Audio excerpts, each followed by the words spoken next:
Pride and Prejudice by Jane Austen. Chapter 4.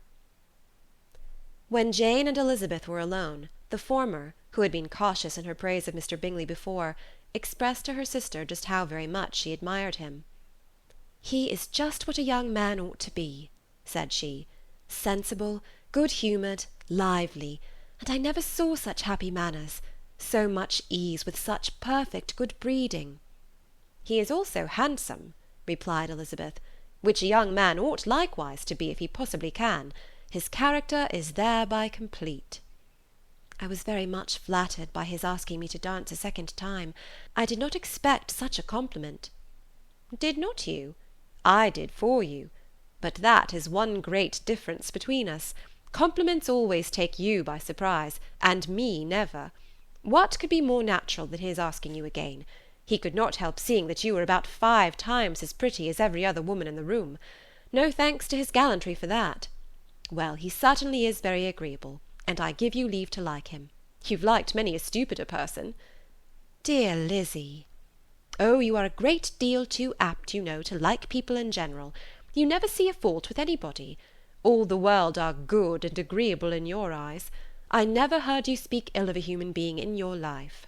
"I would not wish to be hasty in censuring any one, but I always speak what I think." "I know you do, and it is that which makes the wonder. With your good sense, to be so honestly blind to the follies and nonsense of others. Affectation of candour is common enough, one meets with it everywhere. But to be candid, without ostentation or design, to take the good of everybody's character and make it still better, and to say nothing of the bad, belongs to you alone. And so you like this man's sisters too, do you? Their manners are not equal to his." "Certainly not, at first, but they are very pleasing women when you converse with them. Miss Bingley is to live with her brother, and keep his house, and I am much mistaken if we shall not find a very charming neighbour in her." Elizabeth listened in silence, but was not convinced. Their behaviour at the assembly had not been calculated to please in general, and with more quickness of observation, and less pliancy of temper than her sister, and with a judgment too unassailed by any attention to herself, she was very little disposed to approve them. They were in fact very fine ladies, not deficient in good humour when they were pleased, nor in the power of making themselves agreeable when they chose it, but proud and conceited. They were rather handsome, had been educated in one of the first private seminaries in town, had a fortune of £20,000, were in the habit of spending more than they ought, and of associating with people of rank, and were therefore in every respect entitled to think well of themselves, and meanly of others. They were of a respectable family in the north of England, a circumstance more deeply impressed on their memories than that their brother's fortune and their own had been acquired by trade. Mr. Bingley inherited property to the amount of nearly £100,000 from his father, who had intended to purchase an estate, but did not live to do it.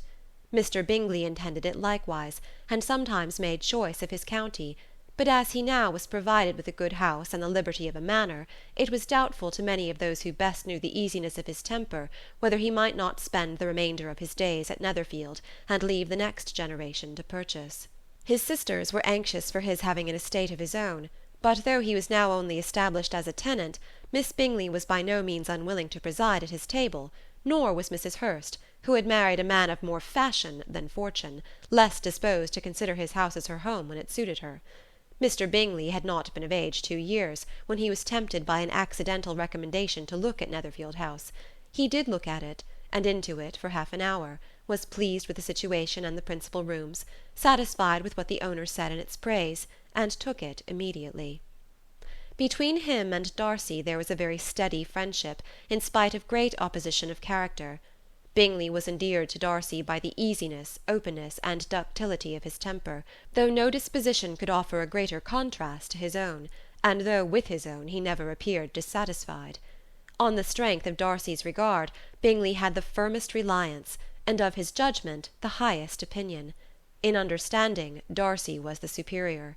Bingley was by no means deficient, but Darcy was clever.